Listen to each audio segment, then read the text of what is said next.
年纪大啊，看手机久了都眼睛干涉流眼水，保护眼睛啊，避免那个手机蓝光伤害。来看，按频道右上方这个徽章，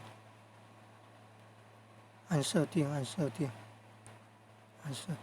深色主题这边按向右推，向右按，你看，就变脸了，变成这种颜色，然后来看就比较不会伤眼睛了。你看，晚间看的话比较不会伤眼睛了。